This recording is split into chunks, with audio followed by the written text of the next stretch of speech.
भगवान की शरणागति तक पहुंचता।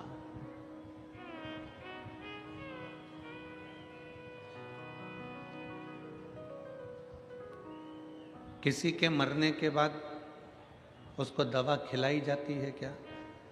जम के बोलो, जम के बोलो जरा। खिला भी दोगे तो मरने के बाद दवा असर करेगी क्या? नहीं करेगी।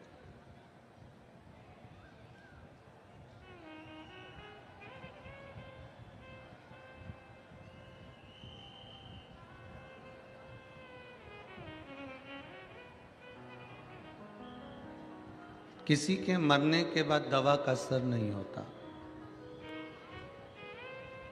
दवा असर कब करती है? जीते जी। मरने के बाद दवा का असर नहीं होगा। जैसे दवा का असर मरने के बाद नहीं होता, उसी तरह भजन का असर प्राण छूटने के बाद नहीं होता। जीते जी करो। दवा खाना है तो जीते जी खाइए, और भजन करना है तो जीते जी करिए।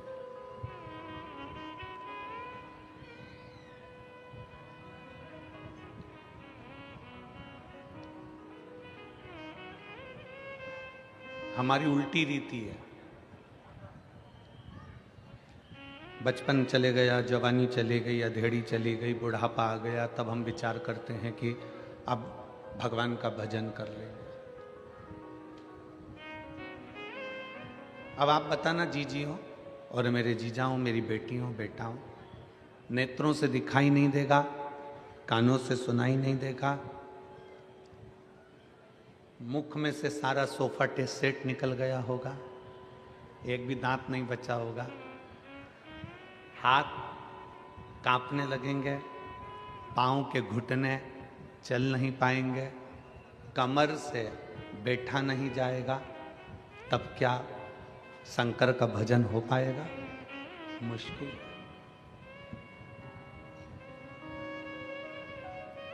दवा और भजन, इन दोनों का असर जीते जी होता है। दवा भी जीते जी खा लो तो शरीर में काम आ जाएगी, और भजन भी जीते जी गा लो तो वो आखिरी तक हमारी जिंदगी में काम आता रहेगा। ये दोनों का असर।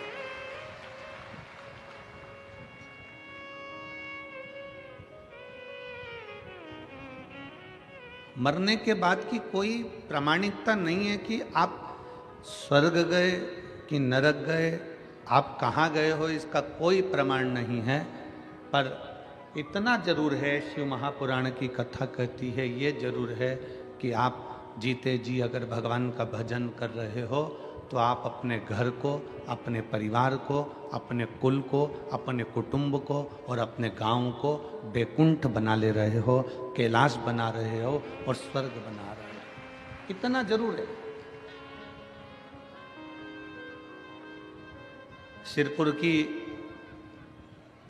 सिरपुर महाराष्ट्र की ये पवित्र समिति, श्री शिव पुराण उत्सव समिति, जिस दिन से कथा लेकर आई है, उस दिन से ये समिति ये कथा के ग्राउंड में हर 2 दिन में, 4 दिन में, 8 दिन में, 15 दिन में कोई ना कोई आयोजन करती रही है। आयोजन करती रही। सिरपुर की ये शिवपुराण उत्सव समिति कभी दीपावली महापर्व मनाई, कभी शिवरात्रि मनाई, कभी उत्सव मनाया उसने, कभी कोई उत्सव मनाया, कभी कोई उत्सव मनाया, कभी एकादशी का उत्सव मनाया, और इस समिति ने इस पवित्र भूमि पर उत्सव मनाते रहे।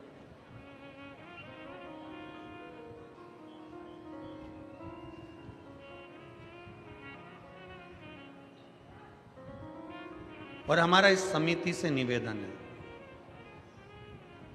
ये शिव महापुराण समिति से निवेदन है, ये कथा होने के बाद आपकी समिति श्री शिवाय नमस्तुभ्यम ग्रुप के रूप में परिवर्तित हो जाए, और वो एक ग्रुप ऐसा बने कि सनातन धर्म का कार्य है। सिरपुर महाराष्ट्र की यह समिति श्री शिवाय नमस्तुभ्यम ग्रुप के रूप में सिरपुर महाराष्ट्र के रूप में इतनी आगे बढ़कर कार्य करे कि हमारे सनातन धर्म में अगर कोई साधारण सा व्यक्ति गरीब है, परेशान है, कष्ट में है, उसके कष्ट को समाप्त करने का प्रयास आप और हम सब मिलकर एकजुट होकर करें। अपने सिरपुर क्षेत्र में बेलपत्री के वृक्ष कम हैं तो बेलपत्री के वृक्ष का रोपण करें। अपने सिरपुर क्षेत्र में निर्माल्य विसर्जन की गाड़ी नहीं है तो उसकी व्यवस्था करी जाए। अपने सिरपुर क्षेत्र में कोई आसपास के क्षेत्र में शंकर जी का मंदिर छिन्न हो गया, टूट फूट गया, उसमें रंगाई नहीं है, पुताई नहीं है, व्यवस्था नहीं है, तो अपनी ये सिरपुर की श्री शिवाय नमस्तुभ्यम ग्रुप वहाँ जाकर थोड़ा सा आपस में एकत्रित कर कर उस मंदिर की रंगाई और पुताई भी करवाकर उसकी व्यवस्था करें। ये हम स्वयं करें।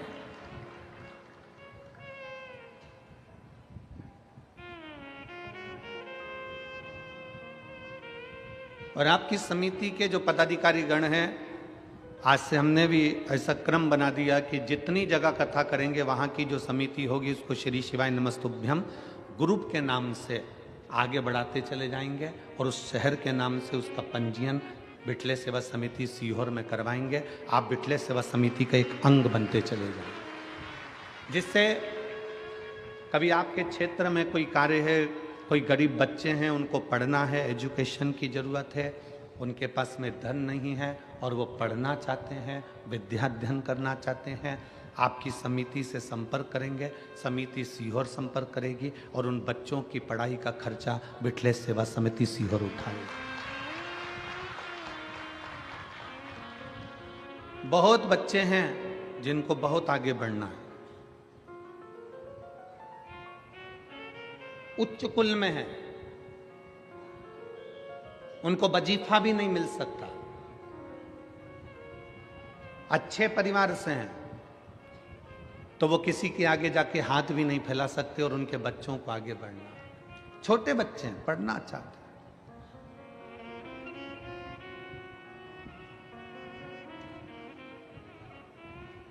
श्री शिवाय नमस्तुभ्यम ग्रुप एक मालेगांव में है।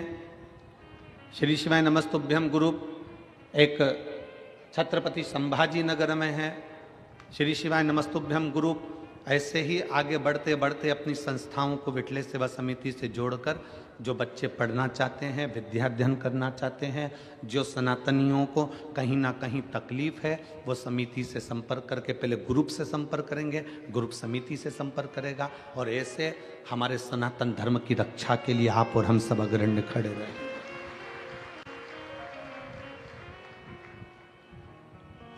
शिव तत्व की प्राप्ति के लिए, भगवान शंकर की प्राप्ति के लिए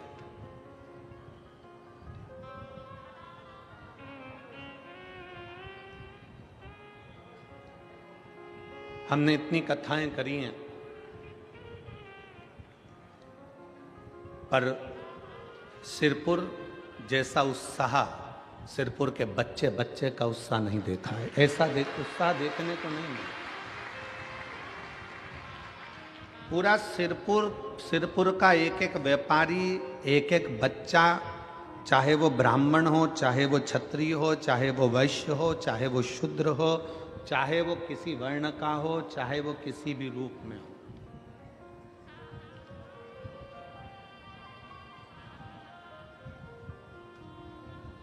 जैसे हमने पहले कहा था कि पहले राष्ट्र उसके बाद कास्ट। सबसे पहले है राष्ट्र, फिर है कास्ट। कास्ट मतलब जाति, ये बाद में, पहले अपने राष्ट्र की मजबूती है।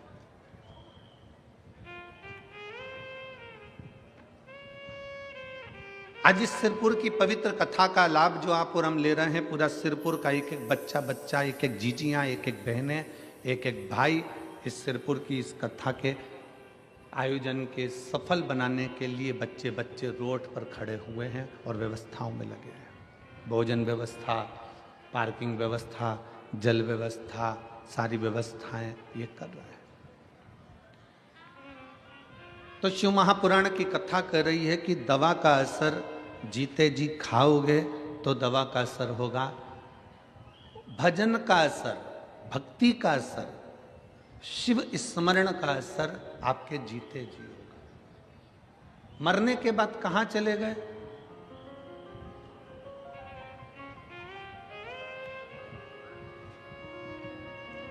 आवाज बढ़वाइए, उधर वो पीछे का पूरा बेल्ट परेशान हो रहा है बहुत देर से, थोड़ा ध्यान रखा करो।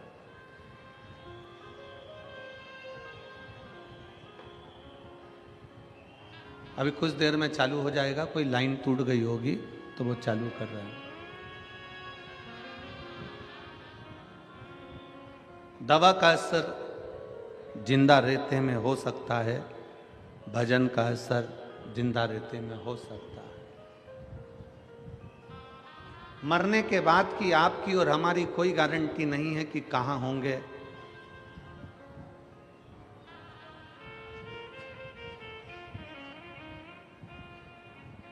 पर जहां होंगे वहां हमारे शिव को याद कर रहे होंगे, इतना जरूर है, बस इतना।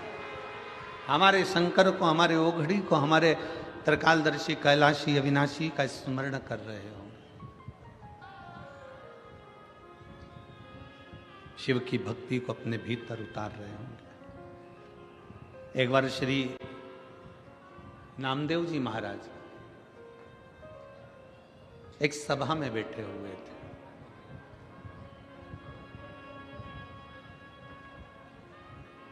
संत शिरोमणि, साधकों के साधक, तपस्वियों के तपस्वी, कीर्तनियों के कीर्तनकार, भक्तों के भी भक्त और पांडुरंगा हरि विठल के पूर्ण समर्पण भाव में रहने वाले संत श्री नामदेव जी महाराज। संत श्री नामदेव जी बैठे, सभा लगी है और उस सभा में नामदेव जी महाराज बैठे हुए हैं, विराज। कीर्तन चालू हुआ, रामकृष्ण हरि, रामकृष्ण हरि, रामकृष्ण हरि।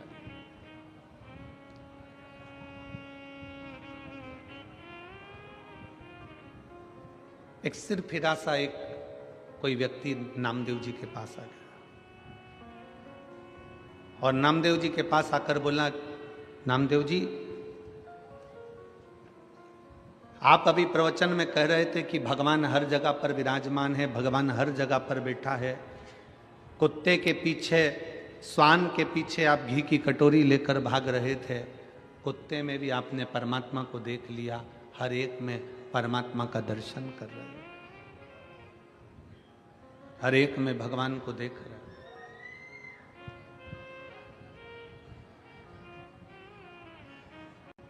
व्यक्ति ने कहा, नामदेव जी, क्या ईश्वर दिखता है? क्या भगवान दिखता है?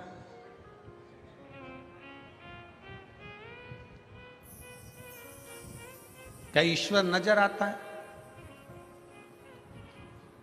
उस व्यक्ति ने कहा, नामदेव जी, आप कहोगे कि हरि विठल की मूर्ति है, आप कहोगे कि शंकर भगवान का शिवलिंग है, आप कहोगे राम कृष्ण भगवान की मूर्ति है, तो उस व्यक्ति ने कहा, ये तो सब पाषाण की, पत्थर की है।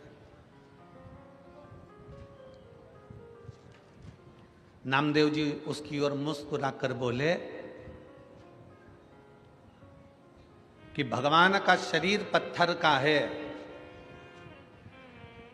पर कलयुग में तो इंसान का दिल पत्थर का है।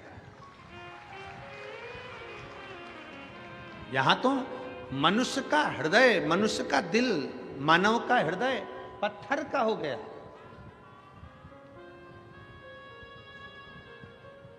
पहले के समय में गांव में अगर कोई हाथी आ जाता तो उसको रोटी देते।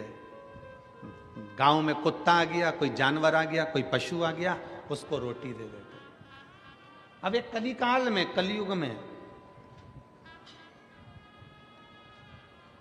पड़ोस में पड़ोसी के बच्चे भूखे सो रहे हैं और एक पड़ोसी को नहीं मालूम कि उसके बच्चे 2 दिन से कुछ नहीं खाए। बड़े बड़े शहरों में, बड़ी बड़ी सिटियों में एक ही फ्लैट में लोग रह रहे हैं। पड़ोस के फ्लैट में कौन कितने दिन से बीमार है, कौन एक रोटी के निवाले के लिए तरस रहा है, किसी को नहीं मालूम पड़ता।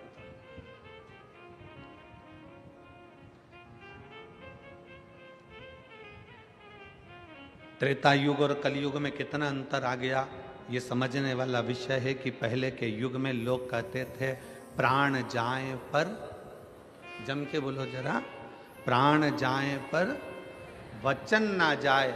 ये त्रेता की बात है, ये द्वापर की बात है कि प्राण जाए पर वचन ना जाए। कलयुग में तो लोग प्राण जाए पर अहंकार ना जाए। प्राण चले जाए पर अहंकार नहीं गया, मर गया पर अभिमत्ता उसके अंदर भरी की भरी रही। मैं क्यों जाऊं, मैं क्यों पूछूं, मैं क्यों जाऊं, मैं किसी के हाथ क्यों जोड़ूं, मैं अपने रिश्तेदार के दरवाजे पर क्यों जाऊं।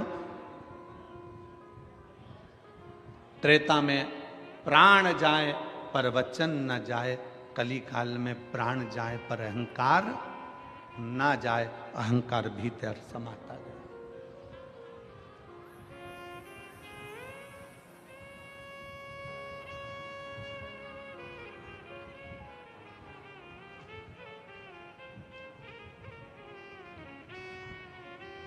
कभी आपको गर्व होना चाहिए, आपको ये विचार होना चाहिए कि आप किस रूप में किस साधारण से साधारण व्यक्ति को भी अपने गले लगा रहे हैं। पहले का समय, आज का समय, नामदेव जी कहते हैं बहुत अंतर है। पहले का समय और आज के समय का अंदाजा लगाइए तो पहले के समय पर जानवर को भी, पशु को भी घर से निकलकर भोजन दिया जाता था, और आज के ज़माने में कोई पड़ोस में भी भूखा रह जाए तो उसको कोई याद नहीं करता कि भोजन की ज़रूरत है। पहले के समय में गांव में अगर बेटी रहती थी, किसी के घर में अगर बेटी है तो पूरे गांव की बेटी कहलाती थी। आज के ज़माने में पड़ोसियों से बेटी असुरक्षित सी नजर आती है। ये पहले का समय और ये आज का समय है। कितना अंतर है। पहले के समय में लोग अपने मेहमान को बस स्टैंड तक छोड़ने जाते थे, बस स्टैंड पर लेने जाते थे, रेलवे स्टेशन छोड़ने जाते थे, रेलवे स्टेशन पर लेने जाते थे, और रेलवे स्टेशन या बस स्टैंड पर छोड़ने जाते थे तो छोड़ते समय आंख में आंसू आते थे। आज के ज़माने में तो लोग शमशान में छोड़ी आए तो आंख में आंसू नहीं आए, वहां पे भी गुटखा मल मल के खाया।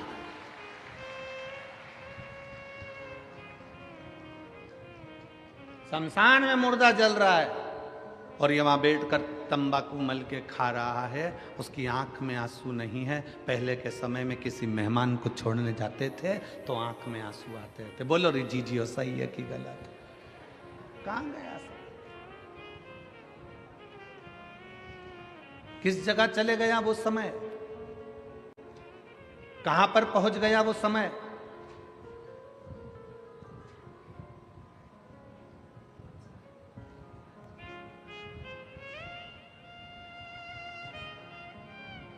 कितनी दूर जाना है।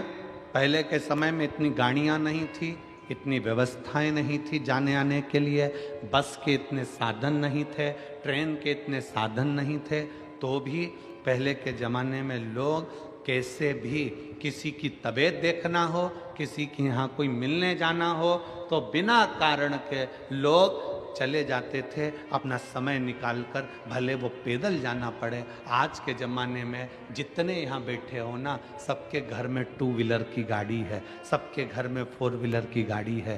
4 व्हीलर नहीं होगी तो 2 व्हीलर तो होगी। बोलो है कि नहीं है?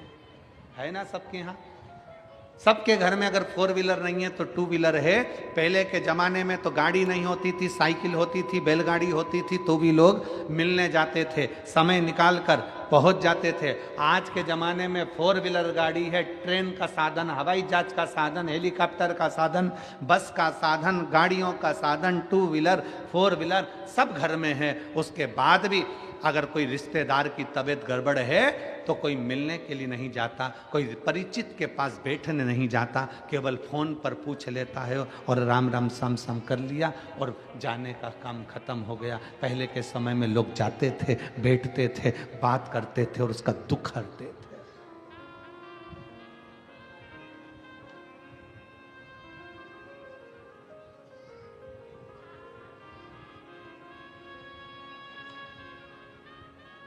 दुख हरते थे।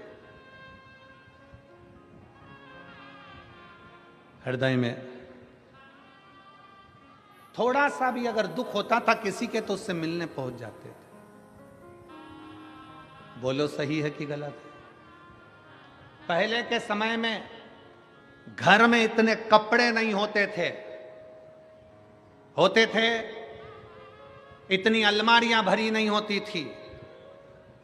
पहले के समय में घर में इतने कपड़े नहीं होते थे, फिर भी घर में रहने वाला गरीब भी अपना पूरा तन ढक कर रहता था। और आज पूरी अलमारी भरी होती है और व्यक्ति नंगा घूमता है।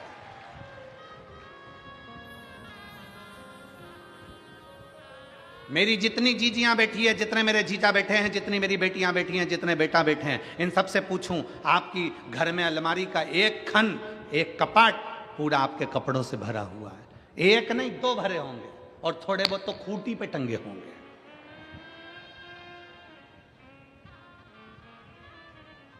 पहले के जमाने में कपड़े नहीं थे तो भी गरीब से गरीब व्यक्ति भी अपना पूरा तन ढककर चलता था, तन ढका करता था। आज के जमाने में कमरा कपड़ों से भरा पड़ा है तो भी आदमी नंगा घूम रहा है। ये शर्म की बात है, ये शर्म की बात। इतने कपड़े, एक से एक बढ़कर परिधान, एक से बढ़कर एक बढ़कर कपड़े।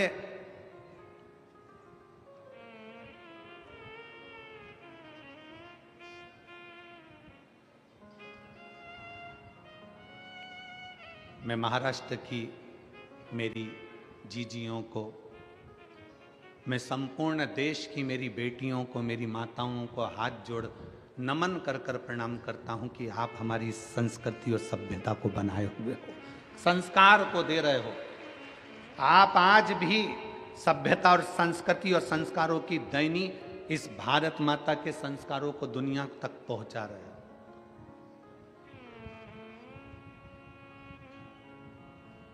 कितना बदलाव,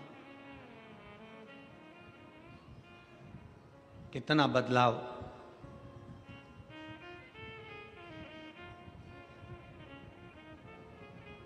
नामदेव जी कहते हैं तुम्हारे जो शब्द हैं ना, ये शब्द ठीक नहीं है। तुम क्या कह रहे हो? अगर ईश्वर है तो दिखता क्यों नहीं?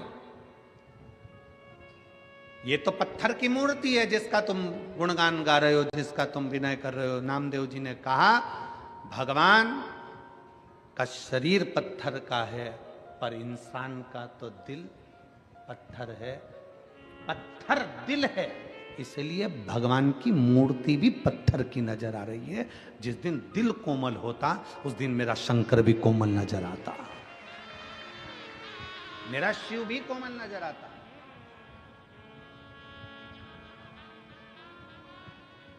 मेरा शंकर भी कोमल दिखता। हमारे मन, हमारे विचार, हमारी सोच हमें परमात्मा के करीब में लेकर जाती है। हमारे विचार हमें शंकर के करीब में लेकर जाते हैं। हम कितने अच्छे विचार लेकर जिंदगी के इन पहलुओं में आगे बढ़ेंगे तो हम उन्नति की ओर बढ़ते चले जाएंगे।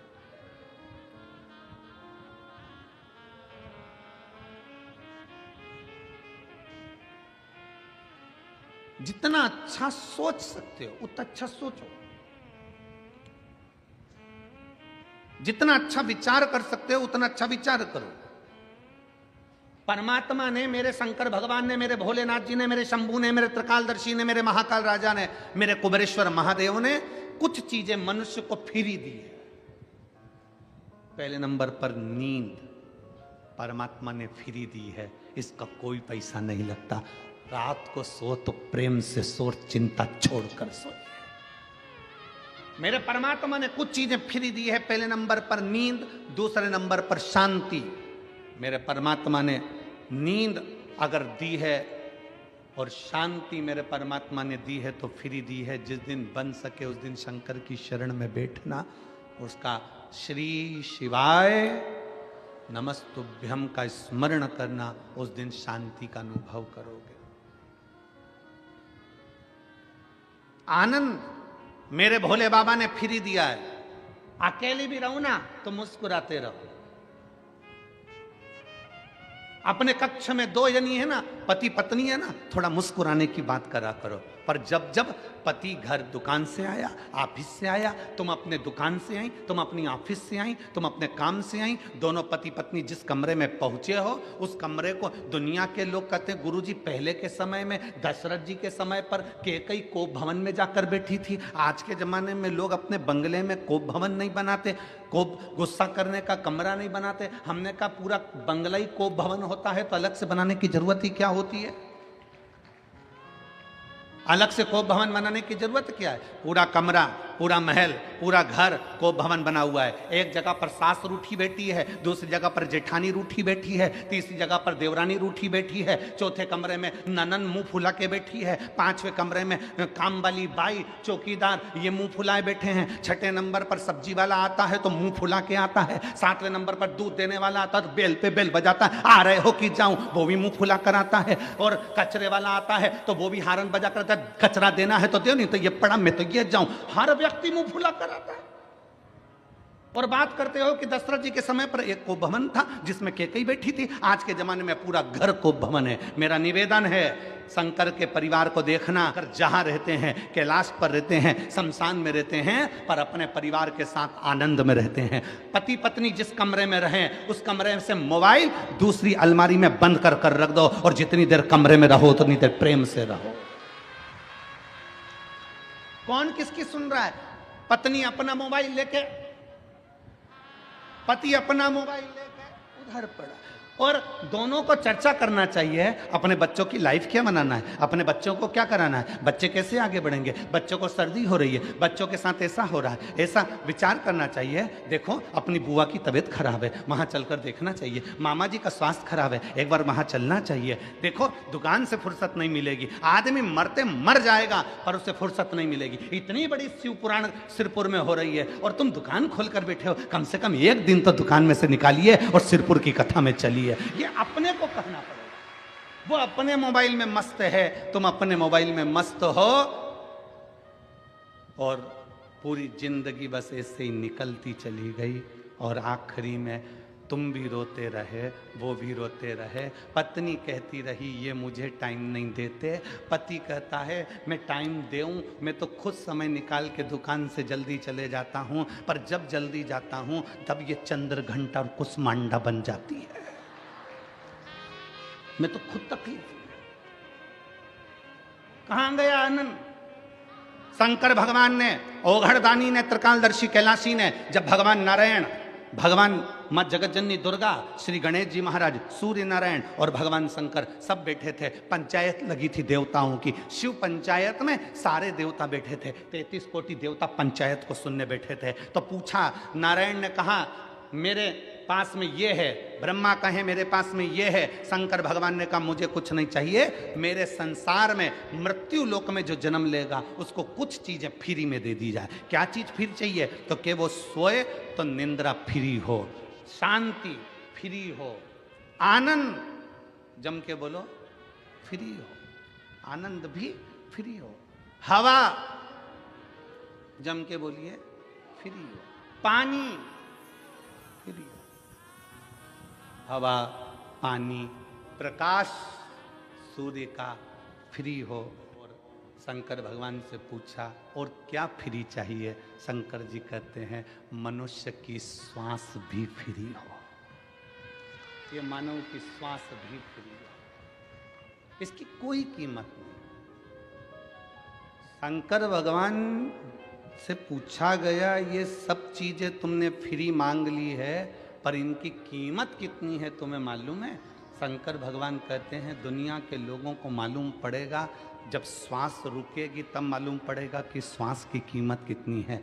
पानी जब खत्म हो जाएगा तब मालूम पड़ेगा कि पानी की कीमत कितनी है। हवा जब रुक जाएगी तब ऑक्सीजन की बोतल लगेगी, तब मालूम पड़ेगा कि हवा की कीमत कितनी है। घर से जब शांति चली जाएगी, बाबाओं के दरवाजे पर जाकर कहोगे थोड़ी शांति दे दो, तब मालूम पड़ेगा शांति की कीमत कितनी है। नींद चली जाएगी, डॉक्टर को दिखाओगे, वो 500 रुपये की गोली देगा एक खा के सोने के लिए, तब मालूम पड़ेगा कि नींद की कीमत कितनी है, हवा की कीमत कितनी है। शांति जब चली गई, शांति की कीमत कितनी है। ये सब चीज की कीमत, आनंद जब चले गया जीवन का, तब मालूम पड़ेगा कि आनंद की कीमत कितनी है। शंकर भगवान ने जो जो मनुष्य को दिया है, फ्री में जो जो चीज दी है, आज के जमाने में ये सब कीमती है, इसको संभाल कर रखना हमारी जवाबदारी है, इसको संजो कर रखना हमारी जवाबदारी।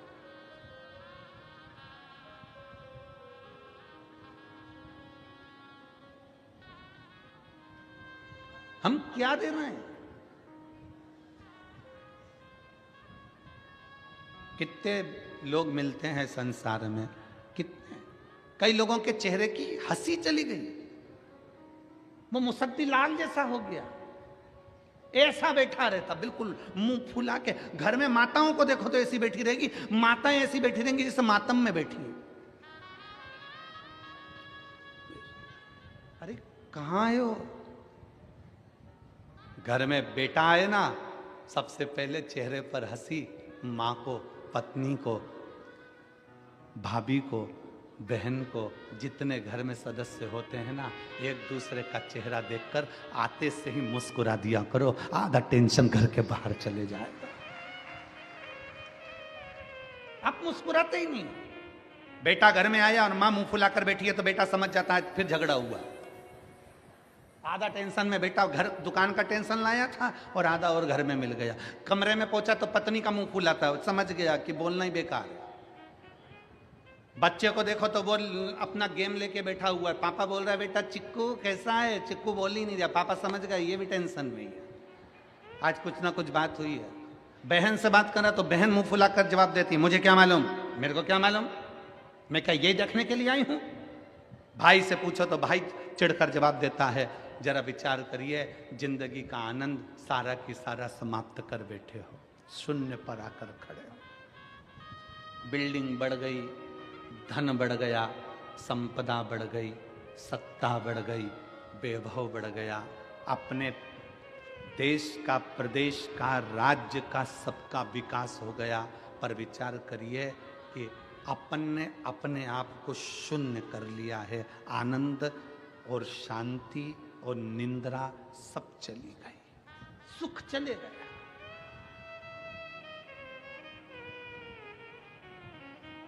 शांति चली गई, सुख गया।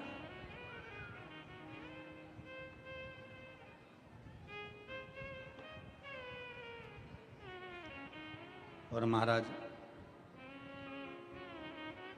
मेरा शिव, मेरा उघड़दानी, जो जो चीजें आपको फ्री में दिया है ना, उसकी कीमत बहुत है, बहुत कीमत है। श्वास की इतनी कीमत है कि डॉक्टर को लोग कैंसर हॉस्पिटल में जाकर देखिए, और कैंसर हॉस्पिटल में जाकर लोग अटैची की अटैची पैसे की दे देते हैं। डॉक्टर साहब मेरे पिता को, मेरी पत्नी को, मेरे पति को, मेरे बेटे को, मेरे परिवार को बचा लीजिए, ये पैसा लगे।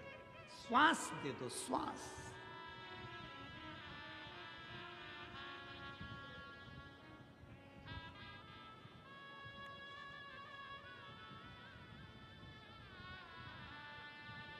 कितना सुंदर नामदेव जी कहते हैं, त्रेता में था प्राण जाए पर, जम के बोलो वचन ना जाए। आज के जमाने में प्राण जाए पर अहंकार,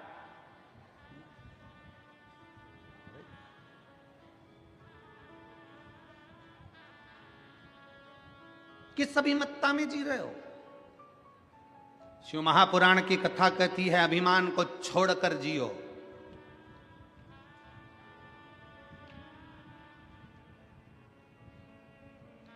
किसी को छोटा मत समझो,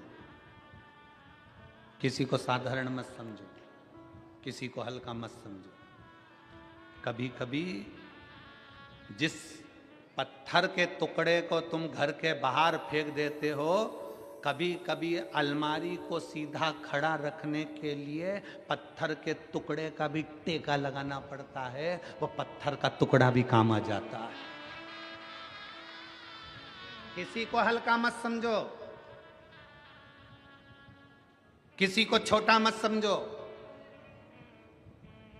और हल्का समझ रहे हो तो कोरोना महामारी के समय पर देख लो, बड़े बड़े शोरूम, बड़ी बड़ी दुकानें कपड़ों से भरी पड़ी रही, और एक छोटा सा कपड़े का टुकड़ा मास्क करोड़ों की कीमत का हो गया।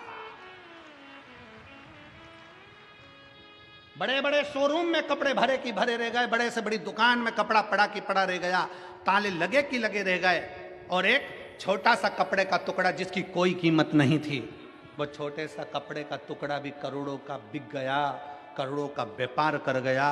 करोड़ों का व्यापार एक जरा से मास्क ने कर दिया, और वो शोरूम कपड़े के भरे की भरे रह गए। कौन पूछता था वो जरा से मास्क को? कौन जानता था वो इतने से मास्क के कपड़े के टुकड़े को? उसकी क्या कीमत थी?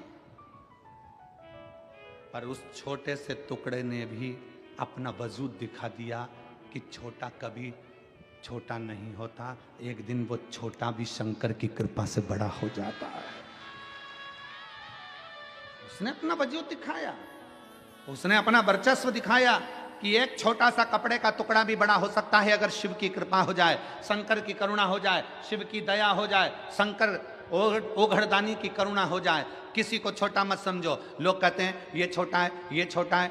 दुनिया के लोग जातियों में बांटने का प्रयास कर रहे हैं, दुनिया के लोग छोटे और बड़े में बांटने का प्रयास कर रहे हैं, पर शिव महापुराण की कथा कहती है आप बंटना नहीं, कोई छोटा कोई बड़ा नहीं।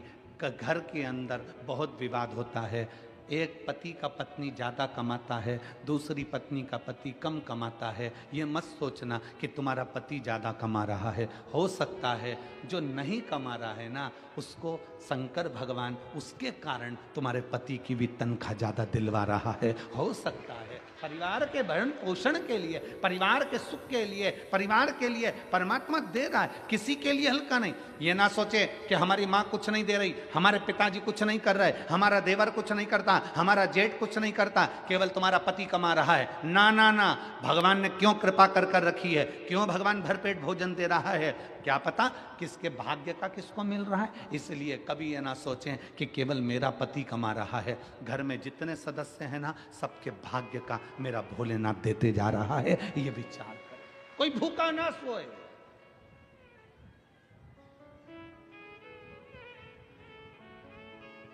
आप सुख को ढूंढिए।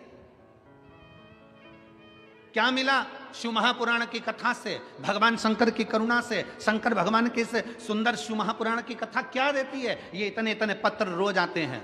आज एक बहन ने लिखा, ये पत्र कौन बनेगा करोड़पति जैसे हैं।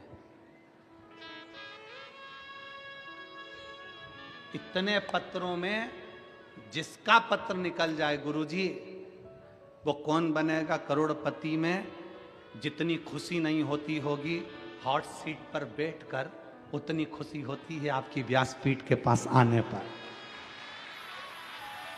पत्र लिखने वाली ने पत्र लिखा, देखिए।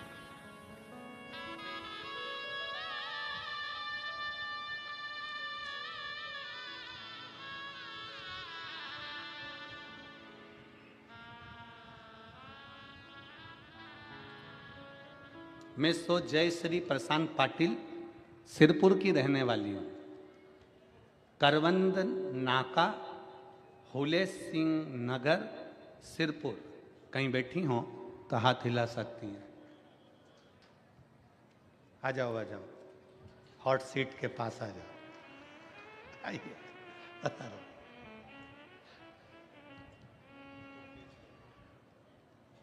प्रशांत पाटिल सिरपुर की रहने वाली हूँ। करवंद नाका, हुले सिंह नगर, सिरपुर। बाबा, मेरी माँ रोज बोलती थी कि तू कथा सुना कर, पर मैं कथा नहीं सुनती थी। गुरुदेव, मेरी माँ रोज मुझे बोलती कि कथा सुन, कथा सुन। मैं कथा नहीं सुनती, माँ से कह देती सुनती हूं, पर मैं नहीं सुनती थी। महाराज, जो सत्य है वो इस पत्र में लिख रही हूं। तभी एक दिन मन में आया कि मेरी माँ रोज कहती है कथा सुन, कथा सुन, और मैं उसको कह देती हूँ सुनती हूँ और सुनती नहीं, एक बार सुनना चाहिए। तब मैंने अपने पति से कहकर टीवी पर कथा देखना प्रारंभ करी। कथा देखना प्रारंभ करी तो पति नाराज हो गए। क्या दिन भर महाराज की कथा सुनती रहती, बंद कर दे टीवी। बड़ी दुखी हो गई। मैंने मेरे पति को हाथ जोड़ प्रणाम कर कर कहा, एक बार तुम भी तो इस महाराज की कथा तो सुनो, ये सियोर वाला महाराज है, एक बार तो सुनो। पति के मेरे को नहीं सुनना। एक दिन मैं कहीं चली गई और पति उसी टाइम पर टीवी चालू कर कर बैठ गए और आपकी कथा सुन रहा था। पति जब कथा सुन रहा था, उस समय पर मालेगांव में आपकी कथा चल रही थी। मैंने अपने पति से कहा चलो अपन कथा में चलते हैं। पति ने मना करा। फिर मैंने जिद करी तो उन्होंने कथा में जाने का विचार करा। कथा में पहुंच गए। पति का मन तो कथा में लग गया और मेरी आंखें लग गई। जी को इस पत्र में सत्य लिखने के लिए एक बार जोरदार ताली बजाओ। बहुत बहुत साधुवाद, बहुत बहुत साधुवाद। पति का मन कथा में लग गया और मेरी आंखें लग गई। मैं सो गई। कथा पूरी हो गई। कथा होते से ही पति ने कहा कि वो सियोर वाला महाराज कह रहा था कि पंडाल में बैठकर जो मांगा जाता है वो बाबा देता है, तू भी मांग कर चली जा। मैंने बाबा से प्रार्थना करी, बाबा मैं क्या मांगू, मेरा रिजेक्ट हुआ, मेडिक्लेम का पास रह गया है, आप बस एक कृपा कर दो। मैं मान जाऊंगी कि आपके पंडाल में ऐसा जादू है कि मेरा काम हो गया, मेरा मेडिक्लेम रह गया है, वो मुझे दिला दो। हम एक दिन की कथा सुनकर अपने घर चले गए।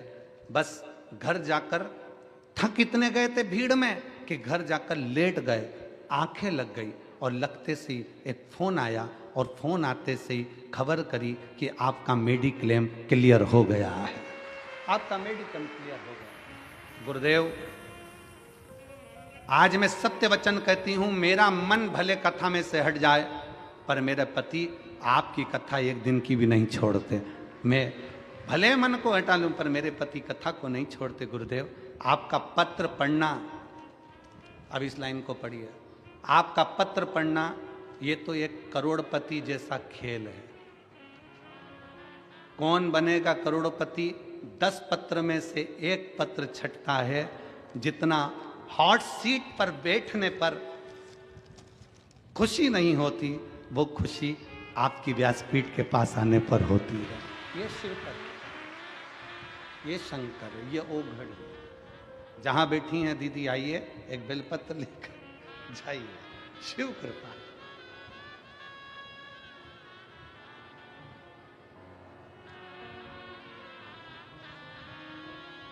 कितना कितना विश्वास। कई लोग तो यहाँ प्रैक्टिकल करने ही आते हैं कि अपन बैठ के तो देखें, एक बार मांग के तो देखें बाबा देता है कि नहीं देता। कई लोग यहाँ प्रैक्टिकल करने आते हैं।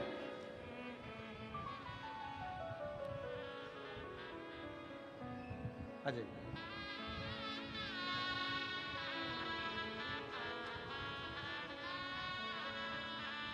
वेलकम टू माय व्यासपीठ।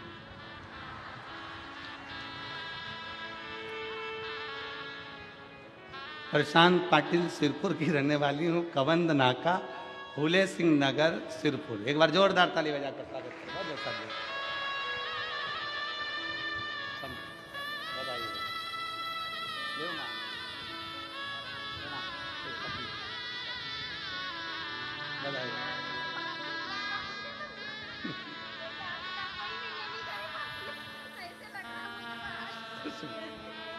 हर हर शिव तत्व। जी बोल रही है, किसी से मिलने की तमन्ना नहीं पर इससे मिलने की तमन्ना है। शिव शिव है, ओघड़ी ओघड़ी है, शंकर शंकर। प्रसन्नता।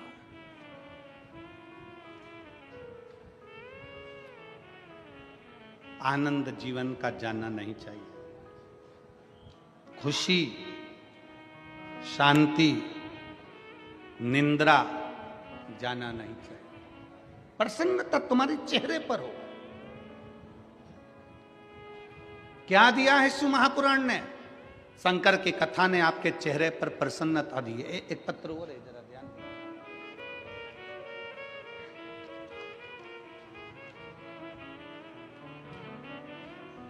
मानवी गोकुल प्रजापति, मेरा नाम मानवी, पत्र को आप लोग पढ़ेंगे। प्रजापति कुम्हार, मैं सेंधवा मध्य प्रदेश की रहने वाली हूँ। कहीं बैठी हो तो हाथ हिला सकती हूँ, और अगर आई हो और अपने बच्ची को लाई हो तो लेकर भी आ सकती हो। मेरा नाम मानवी प्रजापति है, कुम्हार हूँ मैं सेंधवा मध्य प्रदेश की रहने वाली हूँ। कहीं बैठी हो तो हाथ हिला सकती हैं। अच्छा, आप ही हैं? हाथ हिलाओ एक बार, खंबे के साइड में से इधर आओ। हाँ, हिला दो हाथ, हिलाइए, हाथ हिलाओ वापिस। ठीक है, आ जाओ बेटी को लेकर, आ जाइए। मैं एक लोटे जल का क्या वर्णन करूं, मेरे पास शब्द नहीं है गुरुदेव। मेरी छोटी बेटी काव्या प्रजापति, उसकी आयु 5 साल है। पत्र दिख रहा है ना टीवी पे? जम के तो बोलो, सबको दिख रहा है? पढ़ा करो, साथ में पत्र भी पढ़ा करो। छोटी बेटी काव्या प्रजापति, उसकी आयु 5 साल है। वे न बोल पाती थी न चल पाती थी, बस बिस्तर पर पड़ी रहती थी। हम बड़े परेशान थे, हमने उसको इलाज कराया, हर जगह पर किया, पर कोई फर्क नहीं पड़ा। हम बड़े चिंतित थे, मैं तो बस रोते ही रहती थी।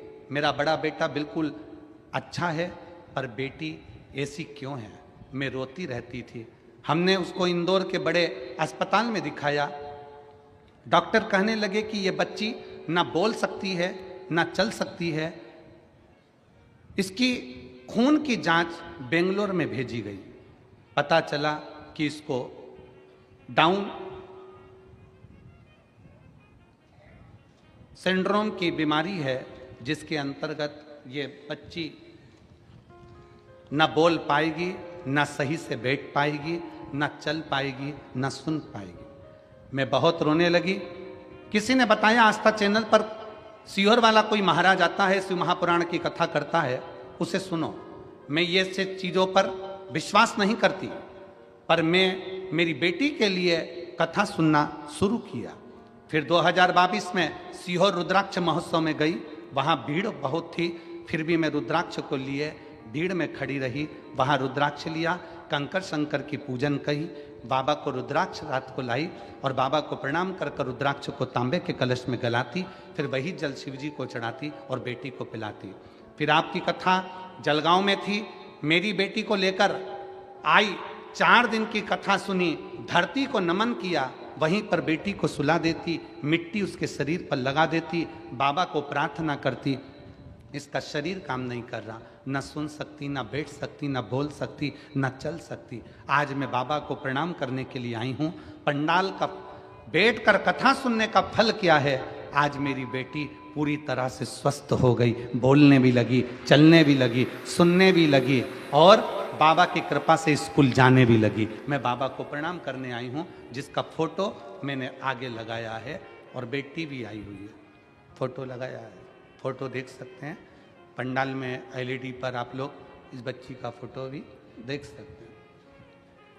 ना चल सकती थी, कमर से काम नहीं करती थी, कमर से पूरे पलंग पर पड़ी रहना, ना पैर ना हाथ, ना सुनना ना बोलना, बस पड़े। हम तो बाबा के भरोसे चलते हैं, हम तो बाबा के भरोसे चलते हैं। ये दुनिया वाले जलते हैं, ये दुनिया वाले जलते हैं, हम तो चलते हैं हम तो बाबा के भरोसे चलते हैं। उठकर बैठ नहीं सकती थी, पलंग पर पड़ी रहती थी। कमर काम नहीं करती, पाँव काम नहीं करता, हाथ काम नहीं करता, नेत्र काम नहीं करते, श्रवण शक्ति काम नहीं करती, बोलने की शक्ति काम नहीं करती, पर उसके आश्रित तो हुए। आज ये लाखों की संख्या में आप लोग कथा के पंडाल में आते हो, लाखों की संख्या में कथा के मंडप में पहुंचते हो। जो आते हैं कथा के पंडाल में, उनकी चिंता मेरे भोलेनाथ को लग जाती है कि अब आया है तो कुछ ना कुछ देना ही पड़ेगा, आया है तो देना ही पड़ेगा। जैसे किसी के घर शादी में गए हो तो चिंता तुम्हें पड़ जाती है कि गए हो तो 500 का लिफाफा, तो 500 का नहीं दे हो तो 150 200 का, आजा भाई, 150 200 का तो लिफाफा देना ही पड़ेगा। एक बार ताली बजाओ ये बेटी के लिए जिसकी कमर पाँव शरीर काम नहीं करता था और आज चलकर बाबा के धाम पहुंची।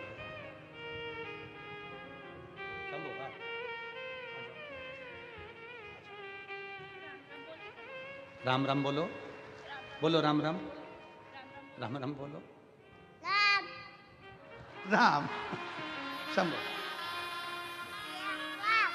श्री राम, श्री शिवाय नमस्तुभ्याम, श्री शिवाय। रोते नहीं बेटा, रोना नहीं, अब तो बाबा ने अच्छा करा ना इसको, ले रोते नहीं, बिल्कुल चुप होकर। श्री राम देव, जय श्री राम। रोना नहीं, आंसू पोंछ के जाओ, खुश होकर जाओ। तो चलने लगी, धीरे धीरे और शरीर काम करेगा, ठीक है बाबा, अच्छा शंभू।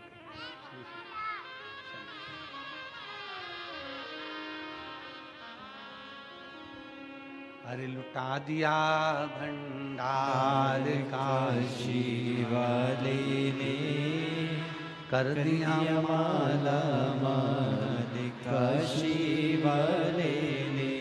जो जैसी भावना लाया वो वैसा ही फल पाया।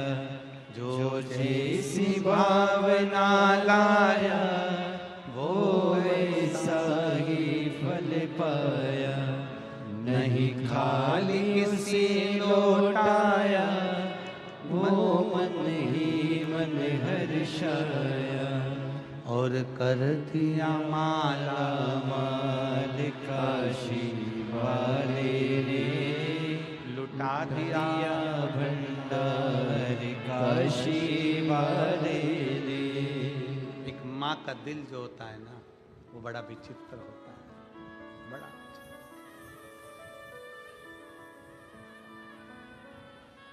नंदुरबार में जब हम कथा करने गए थे ना, नांदगांव में कथा करने गए, तो एक लड़के ने पूछा था, गुरुजी प्रेम अंधा होता है क्या? हमने कहा प्रेम अंधा होता है। एक माँ के गर्भ में जब बच्चा आता है ना, माँ उसको बिना देखे प्रेम करने लगती है, इसलिए प्रेम अंधा होता है। एक माँ का दिल क्या होता है ना, जिसकी बेटी पलंग पर केवल पड़ी रहे, ना शरीर काम करे, ना हाथ पैर काम करे, ना बोल सके, ना देख सके, ना सुन सके, उस माँ की दशा का अंदाजा लगाइएगा कि उसकी बेटी अगर थोड़ी बहुत भी चलने लगे और थोड़ा बहुत बोलने लगे और सुनने लगे ना, तो उस माँ से पूछना कि जिंदगी की सबसे बड़ी खुशी उस माँ को मिल जाती है। उस माँ को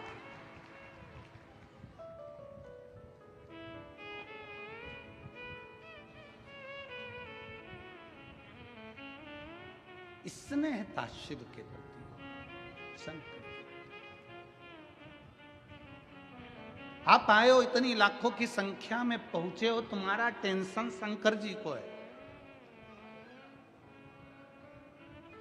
जितनी भीड़ कथा में भक्तों की बढ़ रही है, उतना ही शंकर भगवान को चिंता बढ़ रही है, क्योंकि आया है तो कुछ ना कुछ देना पड़ेगा। खाली लौट गया तो कथा लोग कहेंगे, बताओ शिव पुराण सुनी थी सिरपुर में बैठ के, मालेगांव में बैठ के, धुलिया में बैठ के, और बाबा ने दिया नहीं, इसलिए उसको देना ही पड़ता है और झोली भरकर भेजना ही पड़ता है।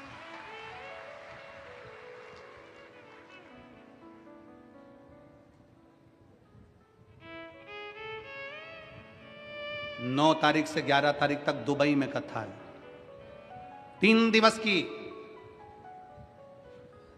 9 दिसंबर से 11 दिसंबर तक त्रिवेणी शिव महापुराण की कथा भारत में 1 बजे से 4 बजे तक आस्था चैनल पर आएगी और वहाँ 11:30 बजे दुबई में चलेगी एयरपोर्ट रोड पर। तो कथा का लाभ आप दुबई वासी Al Garhoud Dubai airport road Le Meridien Dubai hotel and conference centre में ये कथा है। कोई शुल्क नहीं, वहां भी निःशुल्क। आप कथा का लाभ लेने के लिए जो दुबई के आसपास के क्षेत्र के भक्त हैं वो इस पंडाल में एक बार बैठ कर देखना कि दुबई की उस कथा के पंडाल में मेरा शंकर क्या देता है और बाबा कितनी कृपा करता है, फिर बुलाओगे। इस कथा को कोई छोड़ता नहीं है। दुबई में एक बार कथा है, दूसरी बार फिर लोग तैयार हो जाएंगे क्योंकि बाबा इतना दे देता है। 3 दिन बाबा के चरणों में और फिर 15 तारीख से 21 तारीख तक शिव महापुराण की कथा मेरठ उत्तर प्रदेश में 1 बजे से 4 बजे तक है। मेरठ के आसपास के दिल्ली हो, हापुड़ हो, मेरठ के आसपास का क्षेत्र जितना है सब एक बार पंडाल में बैठकर कथा का लाभ क्या होता है, शिव क्या देता है, कैसे देता है, वो उसका स्मरण करें। नामदेव जी से पूछा, आप सभा में बैठे हो, भगवान की मूर्ति तो पत्थर की है। नामदेव जी कहते हैं भगवान का शरीर पत्थर का है और मनुष्य का दिल पत्थर का है। जिसका दिल पत्थर का है उसे भगवान भी पत्थर नजर आता है। जो जैसा चश्मा लगाता है सामने वाला वैसा दिखता है। काला लगाओगे काला दिखेगा, पीला लगाओगे पीला दिखेगा, नीला लगाओगे नीला दिखेगा। आपका दिल अंदर से जैसा अच्छे हो अच्छा दिखेगा।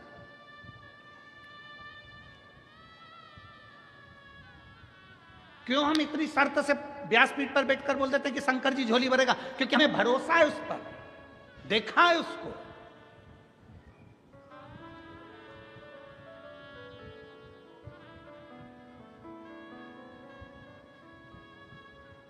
उसको जाना है शिव को, उसका रस तत्व, उसकी भक्ति क्या करती है।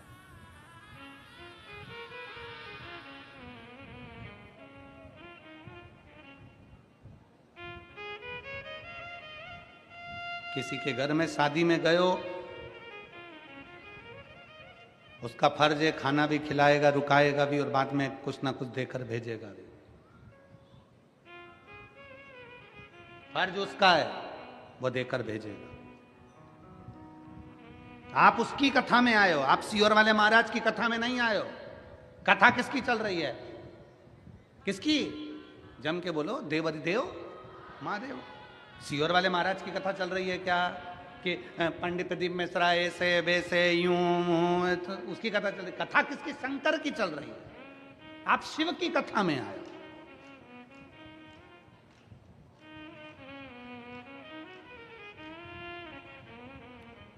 कोई पूछता है तो आप कह किसकी कथा चल रही, तो कहते सियोर वाले महाराज की। ना ना ना ना, क्यों बेवकूफ बना रहे हो किसी को? सियोर वाले महाराज की चल रही है, फालतू की बात है। कथा किसकी चल रही है? कोई पूछे तो शान से कहना मेरे बाप देवाधिदेव महादेव की चल रही है।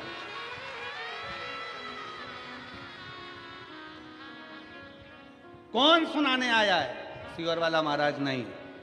सियोर से कंकर शंकर की भूमि से कुबेरेश्वर महादेव स्वयं इस कथा को लेकर तुम्हारे बीच में कथा सुनाने आए। शिव महापुराण के महत्तम में लिखा है कथा सुनाने वाला शंकर, कथा सुनने वाला शंकर और कथा करवाने वाला शंकर। सामर्थ्य की तो है ही नहीं। भागवत कथा होती तो मनुष्य करा सकता था, राम कथा होती तो मनुष्य करा सकता था, सारी पुराणे मनुष्य करा सकते हैं। पर शिव महापुराण की कथा मनुष्य नहीं, शंकर स्वयं जजमान बने हैं ईसर जी और गोरा जी। शंकर स्वयं, तुम रुकेश्वर महादेव बनकर कथा को बाँच रहे हैं, शंकर स्वयं कथा की व्यवस्था कर रहे हैं। कोई की सामर्थ्यता, मनुष्य की सामर्थ्यता नहीं है कि वो शिव पुराण की कथा करवा ले, बाँच ले और सुन ले। कथा वो बाँचता है। और जिस दिन कथा बाँचने वाले के मन में यह आ जाए कि कथा मैं बाँच रहा हूं, उस दिन कथा कथा नहीं रहती, फिर व्यथा हो जाती है। इसलिए कथा बाँचने वाले को चाहिए कि ये शंकर की कथा है। बाँचने से पहले विचार करना कि तुम नहीं बाँच रहे हो, इस कथा को स्वयं शंकर आपकी कंठ में बैठकर जो बचवा रहा है, जो बाँच रहा है, वो उसकी सामर्थ्यता है। आप शून्य हो, शून्य हो। और जब शून्य हो जाता है व्यक्ति, तभी पूर्ण हो पाता है। जरा विचार करिए, यहां से धूलिया कितना किलोमीटर है? 50। चलो ठीक है, गयो। दक्ष प्रजापति ने शंकर भगवान का अपमान कर दिया, शिव को अपशब्द कर दिया। शंकर भगवान को अपशब्द कहे, फिर भी शिव क्षमा की मूर्ति है, क्षमा करते चले जाते हैं। फिर भी शंकर क्षमा की मूर्ति है, क्षमा करते चले जाते हैं। क्षमा करते, क्रोध नहीं करते। थोड़ी आवाज बढ़ाओगे? क्षमा की मूर्ति है शंकर, क्षमा करते चले जाते, क्योंकि वो शिव है, शंकर है, उदार है। जब देखा मेरे देवादिदेव महादेव ने कि अपमान हुआ है, शंकर भगवान को लगा कि अपमान तो हुआ है, पर मुझे कुछ नहीं बोलना। शिव जैसी चतुरता, शंकर जैसी विद्वत्ता हर व्यक्ति के जीवन में होना चाहिए, हर व्यक्ति के जीवन। कैसी? कोई अगर गाली भी दे, अपशब्द भी कहे, ताने भी दे, आड़ा टेढ़ा भी बोले, उस जगह पर तुम चुप हो जाओ, मौन हो जाओ, कुछ मत बोलो, कुछ भी नहीं। जवाब समय देता है, जवाब तुम्हें नहीं देना, जवाब समय देता है। और दुनिया में सबसे ज्यादा बलवान है, सबसे ज्यादा अगर बलवान है दुनिया में तो समय बलवान है। वो अपना एक बार कितना भी बड़ा अहंकारी हो, कितनी बड़ी भी अभिमत्ता हो, समय व्यक्ति का ऐसा पलटता है कि उसकी अभिमत्ता को एक दिन समाप्त कर ही देता है। अभिमान, समय बड़ा विचार, जवाब दे तो समय देता है। एक पत्र में एक बहन ने लिखा, मैं सोनी रामचंद्र भावसार, सिरपुर जिला धूलिया, महाराष्ट्र की रहने वाली हूँ।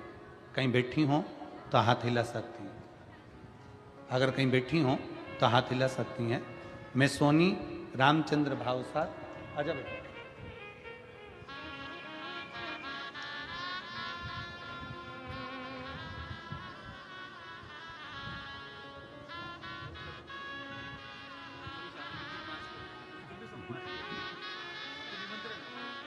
प्रशांत रोहित दास Shinde, plot number 25, Gajanan Maharaj colony, तहसील सिरपुर, जिनका जॉब आरोग्य विभाग महाराष्ट्र शासन में सोमवार के दिन 4 दिसंबर को लगा, और रिजल्ट भी 4 सोमवार के दिन, और ज्वाइनिंग भी सोमवार के दिन, और सैलरी भी सोमवार को, और इनकी शादी भी सोमवार को। जय हो।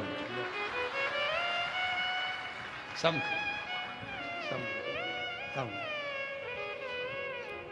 बधाई हो आपको, बहुत बहुत।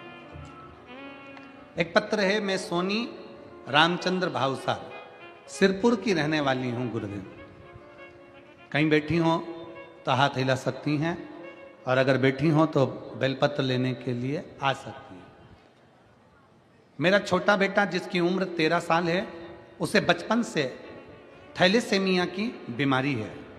इस बीमारी में खून नहीं बनता, खून नहीं बनता तो हर महीने 15 दिन में खून चढ़ाना पड़ता है।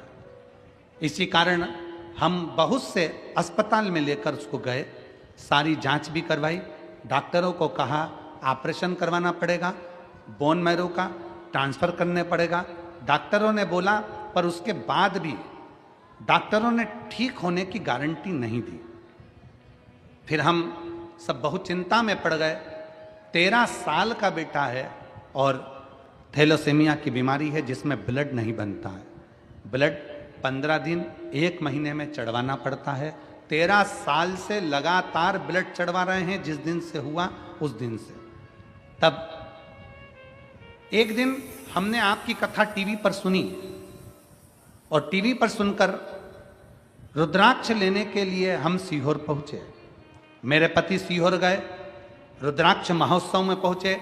उस भूमि को नमन कर कर, बाबा को प्रणाम कर कर, बाबा का रुद्राक्ष महोत्सव पूर्ण करा, कंकर शंकर पूजन करी और रुद्राक्ष के शिवलिंग का दर्शन कर बाबा से विनय कर कर आ गए। वहां से एक रुद्राक्ष लाए, उस रुद्राक्ष को पानी में गलाते और शिवजी को चढ़ाकर वो पानी पिलाते। गुरुदेव, बाबा का मैं क्या गुणगान करूं गुरुदेव। रोज मैं रुद्राक्ष को गलाकर पानी पिलाती और बाबा से प्रार्थना करती, गुरुदेव, कि इनका ब्लड बनना चालू हो जाए। 3 महीने मेरे बेटे के शरीर में खून बनना, केवल 3 महीने निकले गुरुदेव, और बाबा की कृपा से 3 महीने के अंदर मेरे बेटे के शरीर में खून बनना प्रारंभ हो गया। और बाबा की कृपा से आज HB 4 से 5 ग्राम खून रहता है। अब चेक करवाया तो 10 ग्राम बढ़ना प्रारंभ हो गया। आज मेरे बच्चे को मैं प्रणाम कराने के लिए लाई हूँ, क्योंकि अब उसको शरीर में खून अलग से देने की जरूरत नहीं पड़ती, उसका शरीर पूरा ठीक हो गया। मैं शिव को प्रणाम करता। कहीं बैठे हों और बच्चा अगर साथ में आया हो तो लेकर आ सकते हैं। सिरपुर धुलिया में सोनी रामचंद्र भावसार, सिरपुर जिला धुलिया, महाराष्ट्र की रहने वाली हूँ। शिव तत्व की प्राप्ति कैसी है? और ये वो बीमारी है थैलेसीमिया की जिसके अंतर्गत रक्त बनता ही नहीं है, अलग से देना ही पड़ता है, रक्त चढ़वाना ही पड़ता है। 15 दिन में, 1 महीने में रक्त बार बार चढ़वाया जाता है, फिर चढ़वाया। 13 साल लगातार, जिसको 13 वर्ष निकल गए हों। आ जाओ।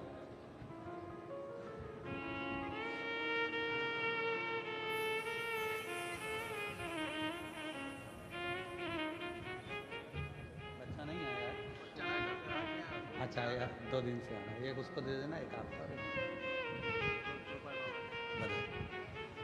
शिव तत्व की प्राप्ति में शंकर हो खड़ी।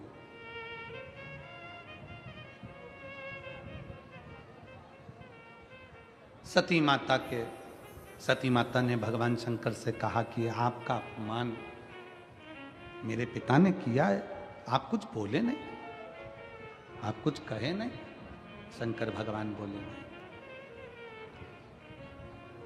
कुछ नहीं शंकर बोले, क्योंकि कर्पूर गौरम करुणावतारम संसार सारम भुजगेन्द्रहारं सदा वसन्तं हृदयारविन्दे भवं भवानी सहितं नमामि। क्या बोले हम? शंकर भगवान कहते हैं कि समय का इंतजार करो, जवाब समय पर मिलेगा और दक्ष प्रजापति को भोगना पड़ेगा। समय का थोड़ा इंतजार करिए, थोड़ा रुको, रुके। आखिरी में दक्ष प्रजापति ने एक सती माता के पिता ने यज्ञ की रचना करी और सबको बुलाया, पर शिव को आमंत्रित नहीं करा, शंकर भगवान को नहीं बुलाया, बाबा देवादिदेव महादेव को नहीं बुलाया, निमंत्रण ही नहीं पहुंचाया। जब निमंत्रण नहीं पहुंचा शंकर के पास में, निमंत्रण जाता नहीं, सती माता बेचैन होती है। माता सती को बेचैनी होती है। सब जा रहे हैं और हम नहीं।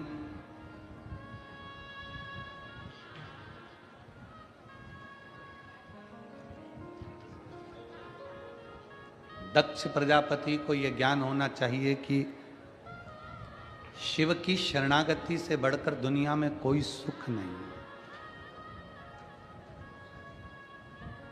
हम आपसे पूछें, सिरपुर की इस पवित्र कथा में जितने शिव भक्त बैठे हैं, आपने भी अपनी जिंदगी में सब जगह धक्के खाए होंगे, पर आखिरी में अगर आप शंकर की शरण में आए हो तो ईमानदारी से बोलना, शंकर ने आपको संभाला कि नहीं संभाला? शिव ने आपका हाथ पकड़ा। यहां पर एक बेटी बैठी है जिसके पिता चले गए एक्सीडेंट के अंतर्गत, मां का पांव टूट गया, विकलांग हो गई, और बेटी आंख में आंसू भर भर कर रोती और मां से विनती करती, अब कैसे घर चलेगा। ये एक पत्र है।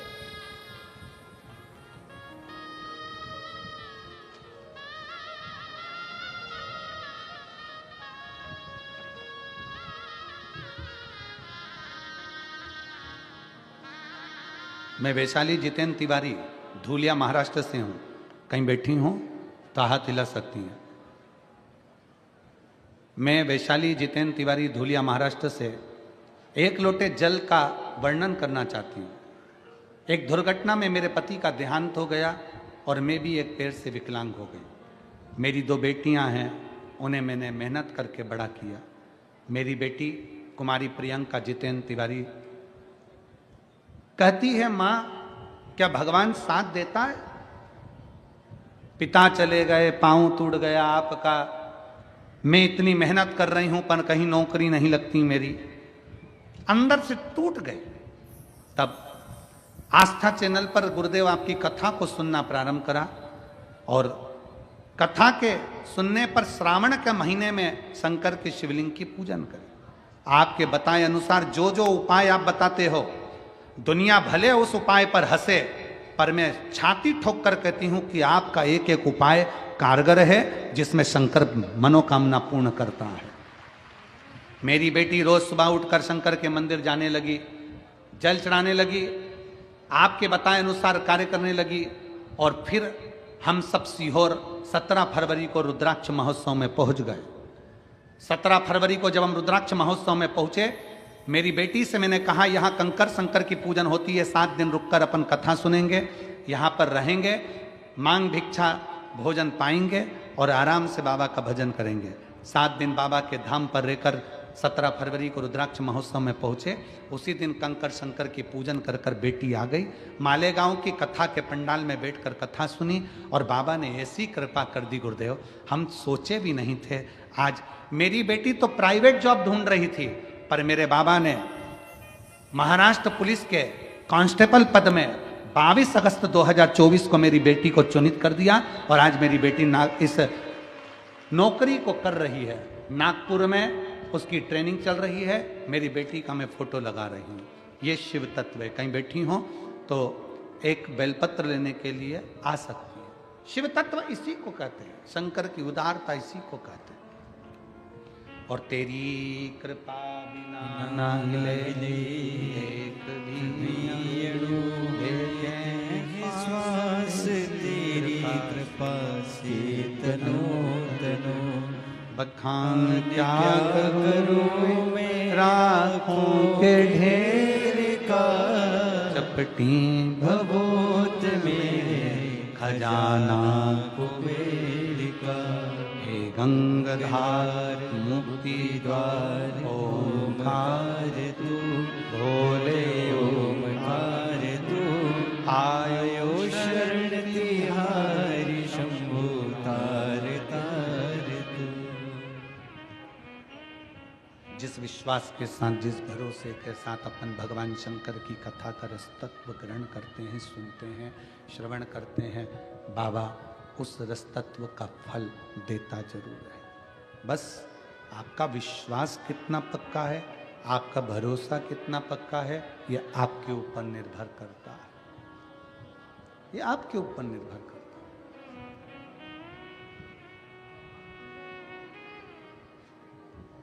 सती मैया जाने के लिए आतुर है, पर पत्र नहीं है, निमंत्रण नहीं है, बुलाया नहीं गया है, आमंत्रित नहीं किया गया है। पति के हाथ जोड़कर विनय करा कि मेरे को इस कार्य में जाना है, मेरे पिता के घर का कार्य है, मुझे जाना पड़ेगा। पिता ने मना, पति ने, भगवान शंकर ने मना किया कि मत जाओ, पर सती नहीं मानी, क्योंकि देवऋषि नारद उनको बार बार बता रहे थे कि आपको जाना चाहिए, तो सती मानती नहीं और आखिरी में यज्ञ में चली जाती। बहुत सावधानी से कथा सुनिएगा और अपने चित्त में उतारिएगा। अभी कथा में कहा था कि दुनिया हैसियत दिखती है और मेरे महादेव जम के बोलो इंसानियत देखते हैं। शिवजी तुम्हारी हैसियत नहीं देखेंगे। भगवान शंकर ने माता सती से कह दिया तुम्हारे पिता के घर में दुनिया का वैभव हो, दुनिया की सत्ता हो, दुनिया की दौलत हो, दुनिया का धन हो, उनके हैसियत से हमें मतलब नहीं है। हमें ये देखना है कि उनके अंतर्गत इंसानियत है कि नहीं है। और आपसे भी निवेदन है, किसी की यहाँ जाना तो उसकी हैसियत देखकर मत जाना, अगर किसी की यहाँ जाना तो उसकी इंसानियत देखकर जाना। कितनी नम्रता है, कितनी सहजता है, कितनी सरलता है, आदर का भाव है कि नहीं, सत्कार का भाव है कि नहीं, ये देख कर जाओ। नहीं तो पहचान तो कर सकते हो।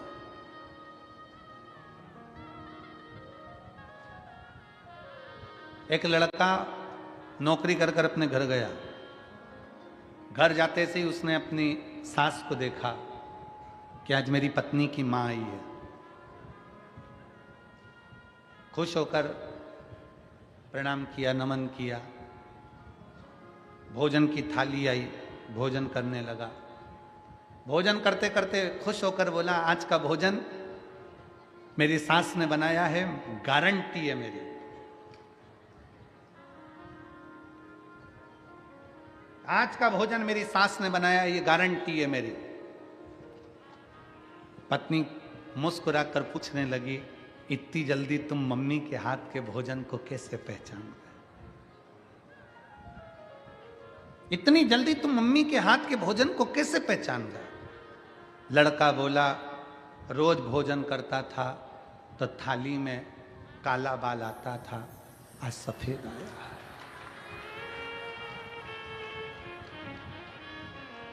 आज थाली में सफेद बाल आया है, उससे पहचान में आ गया कि भोजन मम्मी ने बनाया, सास आई है उसने बनाया।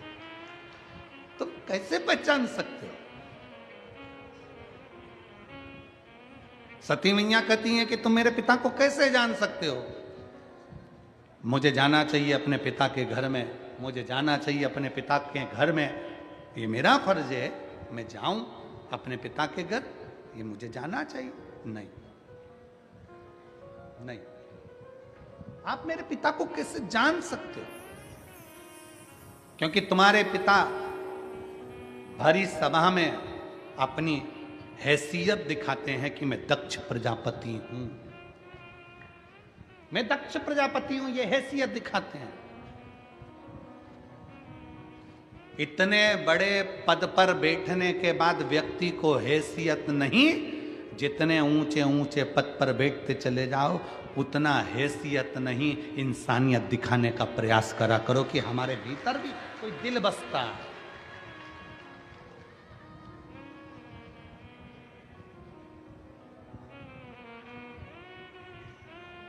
मैं ये यजमान परिवार श्री मोहन धुले सिंह जी पाटिल जी, हेमंत गुलाबराव पाटिल जी, प्रशांत मोहन पाटिल जी, शुभम मंगेश पाटिल जी, इन पाटिल परिवार को मैं धन्यवाद इसलिए दे रहा हूँ।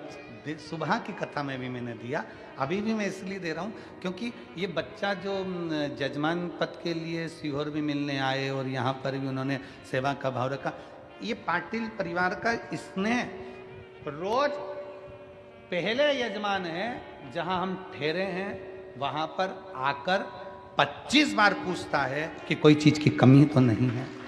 पहला यजमान।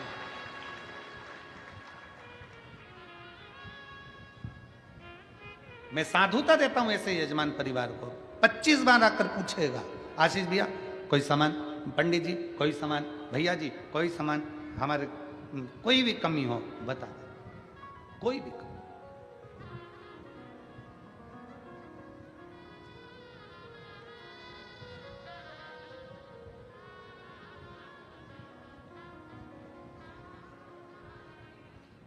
और यही विश्वास, यही भरोसा व्यक्ति के अंदर जागरूकता लाता है। इसी को कहते हैं हैसियत नहीं, इंसानियत श्रेष्ठ होना चाहिए।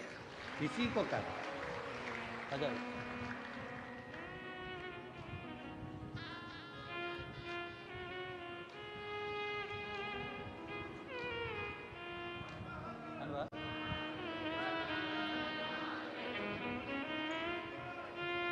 ये बेटी वैशाली तिवारी, जिसके पिता शांत हो गए थे, माँ का पाँव टूटा हुआ है, नकली पाँव लगा हुआ है, और बेटी अंदर से टूट चुकी थी, क्या भगवान साथ नहीं देता। प्राइवेट जॉब ढूंढ रही थी, भोलेनाथ जी ने आज महाराष्ट्र पुलिस में उसका जॉब लगा दिया। उसको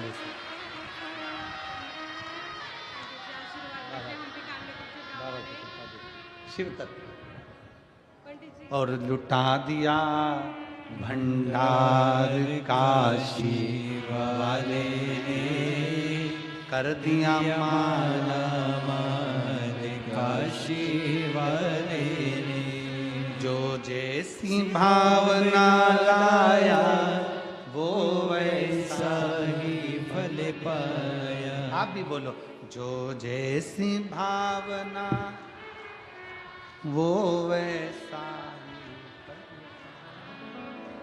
नहीं, खाली किसे लौटाया वो मन ही मन हर्षाया, और कर दिया माला माल काशी वाले ने, लुटा दिया भंडार काशी वाले ने। अब जिस कामना से, जिस भाव से, जिस हृदय से शिव को भजते हो, शिव मिलता है।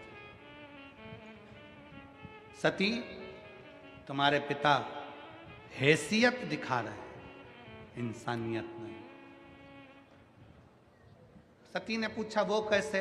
शंकर भगवान बोले तुम्हारे पिता के घर में मैं बैठा था, सभा में मीटिंग हो रही थी, उस सभा में तुम्हारे पिता ने चिल्लाकर कहा कि मैंने अपनी बेटी सती का विवाह तेरे साथ करा है।